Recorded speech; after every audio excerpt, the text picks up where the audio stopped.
young of heart and young of mind. Please have a seat. It's story time.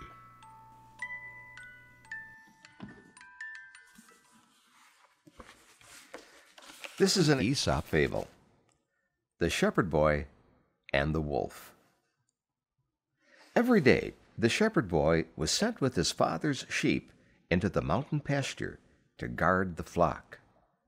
It was indeed a lonely spot at the edge of the dark forest, and there were no companions with whom he could pass the long, weary hours of the day.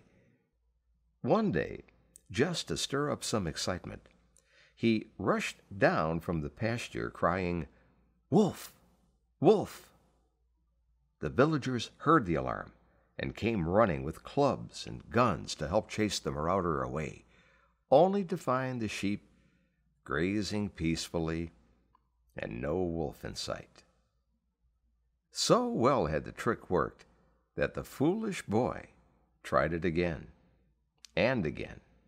Each time the villagers came running, only to be laughed at for their pains.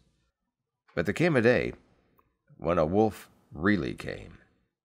The shepherd screamed and called for help, but all in vain. The neighbors, supposing him to be up to his old tricks, paid no heed to his cries, and the wolf devoured the sheep. The moral of the story: liars are not believed, even when they're telling the truth.